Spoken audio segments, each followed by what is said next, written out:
सभी साथियों का हमारे YouTube चैनल राजस्थान के सामान्य ज्ञान पर हार्दिक स्वागत और अभिनंदन है। देखिए, ना रुकना है ना थकना है, बस मेहनत करके लक्ष्य को पाना है। इसी उद्देश्य और मोटिवेशन के साथ हम लोग बात कर रहे थे राजस्थान का भूगोल। और राजस्थान के भूगोल के अंतर्गत हमने राजस्थान की जो आंतरिक अपवाह तंत्र की जो प्रमुख नदियां थी, घग्गर नदी, कांतली नदी और रूपारेल, रूपनगढ़, साबी, इन नदियों का अध्ययन किया था। हमारे जो दो नदी और रुचियां आंतरिक अपतंत्र की, उनको भी कवर कर लेते हैं।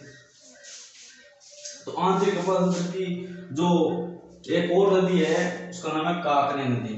काकने नदी।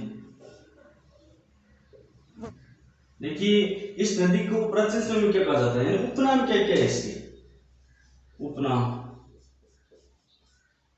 उपनाम की बात करें हम तो इसी नदी को कहा जाता है काकनी नदी। काकनी, अगर काकनी ऑप्शन में नहीं है तो इसे काकनी नदी कहा जाता है। तथा इसे ही मसूरदी नदी,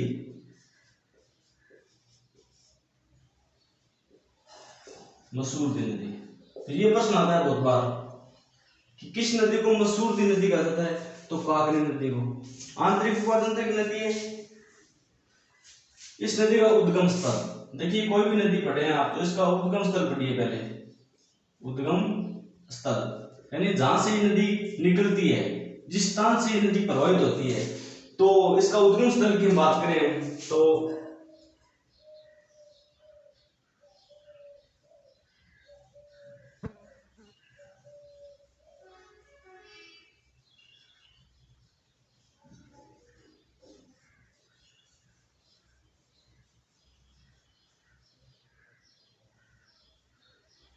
इस तरह से ये जो पहाड़ी है इसका नाम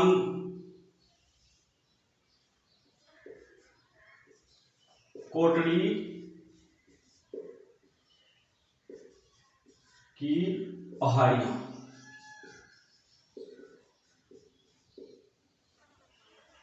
ये जो कोटड़ी की पहाड़ियां हैं ये राजस्थान के जैसलमेर जिले में स्थित है। जैसलमेर में स्थित है। तो प्रश्न आता है कि कोटड़ी की पहाड़ियों का संबंध राजस्थान की किस नदी से, तो काकनी नदी। काकनी नदी किस पहाड़ी से निकलती है, तो कोटड़ी की पहाड़ी। या जिला पूछे आपको तो जैसलमेर, तो उद्गम स्थल कोटड़ी की पहाड़ी, जैसलमेर। कोटड़ी की पहाड़ियां, जैसलमेर।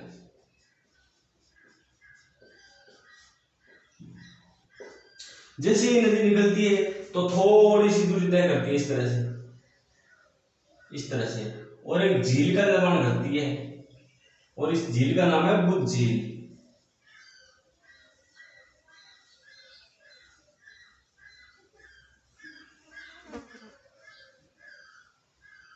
इस तरह से तो लगभग मानती है लगभग 17 किलोमीटर दूरी तय करती है।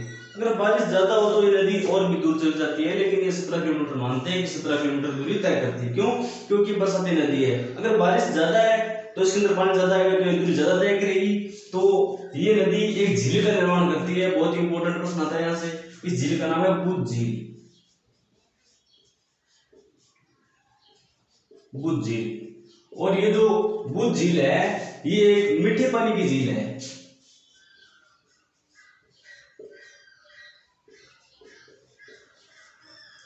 मीठे पानी की झील है और ये नदी केवल और केवल जैसलमेर के अंदर ही बहती है। इस तरह से आगे कहीं नहीं जाती है, जैसलमेर के अंदर निकलती है, जैसलमेर के अंदर ही विलुप्त हो जाती है। तो इसके बारे में लिखें कि प्रवाह क्षेत्र यानी नदी कहां कहां बहती है। प्रवाह क्षेत्र, तो प्रवाह क्षेत्र यानी नदी बहती है जहां जिला एक ओनली जैसलमेर।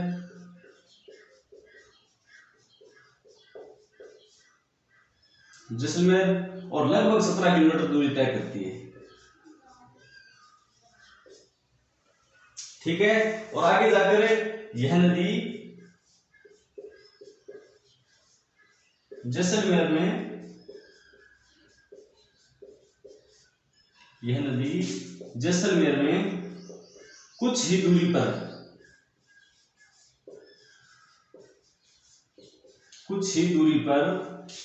एक मीठे पानी की झील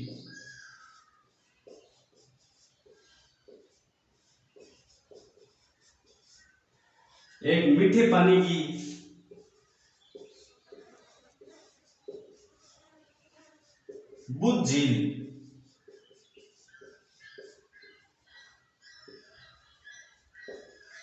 का निर्माण करती है।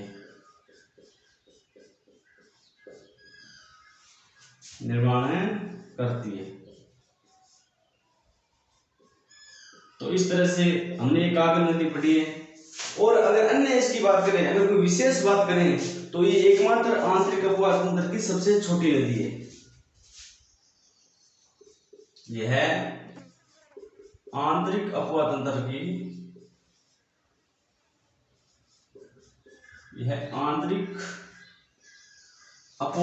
की सबसे छोटी नदी है।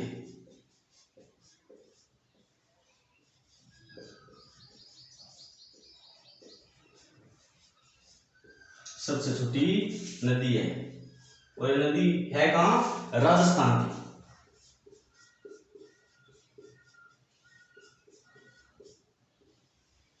राजस्थान की आंतरिक अपवाह तंत्र की सबसे छोटी नदी काकड़ी नदी। सबसे पहले इसको उपनाम पढ़िएगा, काकड़ी नदी।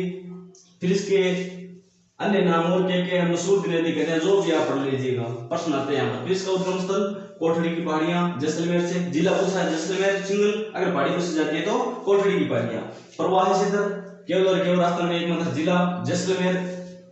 आगे बात करें, यह नदी जैसलमेर में कुछ ही दूरी पर, यानी थोड़ी सी दूर चलेगी, लगभग 17-18 किलोमीटर, और वहां पर एक मीठे पानी की झील का निर्माण करती है, जिसे बुद्ध झील कहा जाता है। तो ऐसा प्रश्न आता है कि बुद्ध झील राजस्थान के किस जिले में है? तो बुद्ध झील राजस्थान के जैसलमेर जिले में स्थित है, जो कि काकड़ी नदी या काकड़ी नदी या मसूरी नदी के द्वारा निर्मित है। इस तरह से हमने ये पढ़ी काकड़ी नदी। अगली हमारी जो नदी है उसका नाम है मेंथा नदी, वो भी पढ़ते हैं।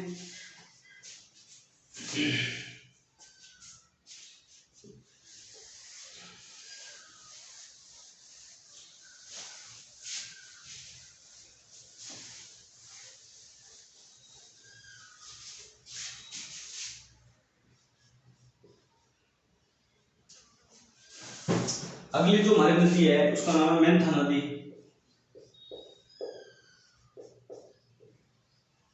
मेंथा नदी, इसके उपनाम की बात करें, अन्य नाम से क्या, किस नाम से जाना जाता है इस नदी को? तो उपनाम की अगर बात करें तो इस नदी को मेंढा नदी, मेंढा, मेंदा आदि नामों से जाना जाता है।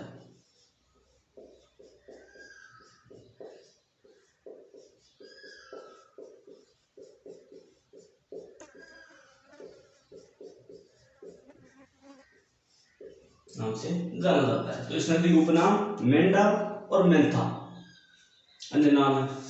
ये नदी है, इसका उद्गम स्थल, कोई भी नदी उद्गम स्थल पढ़ना पहले, उद्गम स्थल यानी जहां से ये नदी निकलती है। तो उद्गम स्थल की बात करें हम तो इस तरह से आप मैप बनाकर पढ़ा करोगे।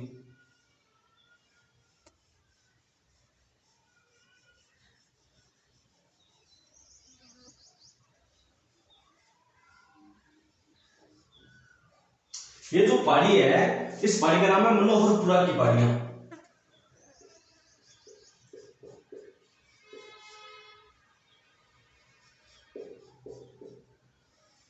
मनोहरपुरा की पहाड़ियां।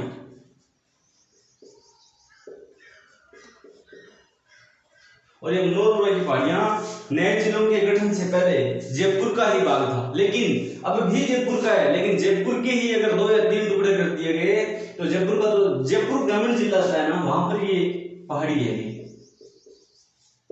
जयपुर ग्रामीण, जयपुर ग्रामीण, यहां से नदी निकलती है। इस तरह से, इस तरह से बहती हुई नदी सांबर झील में गिर जाती है।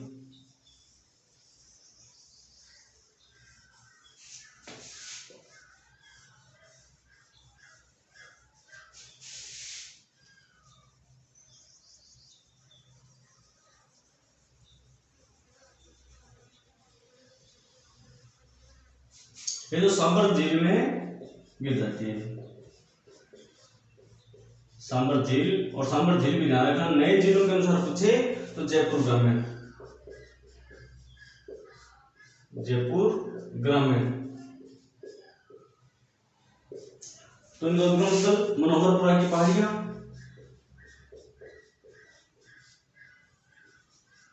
मनोहरपुरा की पहाड़ियां। जिला पूछे तो जयपुर ग्रामीण।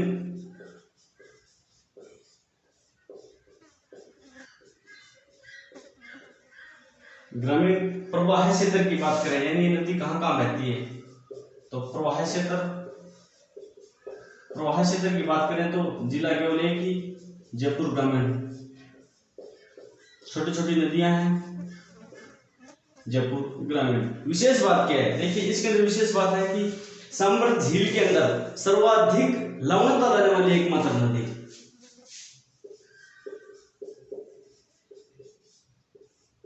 सांबर झील में सर्वाधिक लवणता लाने वाली नदी,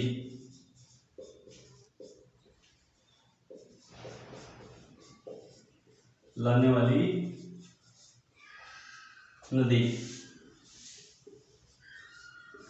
तो साथियों ये थी हमारी मेंथा नदी। इससे पहले हमने कागज नदी पढ़ी थी, ये मेंथा नदी है। इसका उपनाम देखिए मेदा नदी। उद्गम स्थल मनोहरपुरा की पहाड़ियां, जयपुर ग्रामीण। थोड़ी ही दूरी तय करने के बाद, थोड़ी ही दूरी तय करने के बाद ये जो नदी है ये सांबर झील के अंदर गिर जाती है, और सांबर झील राजस्थान के जयपुर ग्रामीण जिले के अंदर आती है। थोड़ी सी दूरी तय करने के बाद जैसे सांबर झील अंदर पड़ती है तो ये जो नदी है ये सर्वाधिक लवण लाती है, यानी नमक, NaCl। सर्वाधिक अगर लवणता सांबर झील में अगर कोई नदी लाती है तो वो नदी है मेंथा नदी। तो ये थी हमारी आंतरिक अपवाह तंत्र की नदियां। हमने 3 या 4 वीडियो के अंतर्गत राजस्थान की जो आंतरिक अपवाह तंत्र की जो प्रमुख नदियां थी उनके बारे में अध्ययन कर लिए हैं। तो आगे भी हम इसी क्रम से वीडियो जारी रखेंगे। हमारे आगे जो आने वाली वीडियो है वो अरब सागर की नदियों से संबंध रहेगा। उसका अरब सागर की जो भी नदियां हैं उसका क्रमवार, यानी कुछ भी चीज नहीं छोड़ेंगे, बारीकी से अध्ययन करेंगे। अगर आपको हमारा ये वीडियो अच्छा लगा हो तो लाइक, शेयर एंड सब्सक्राइब जरूर करें। Thank you.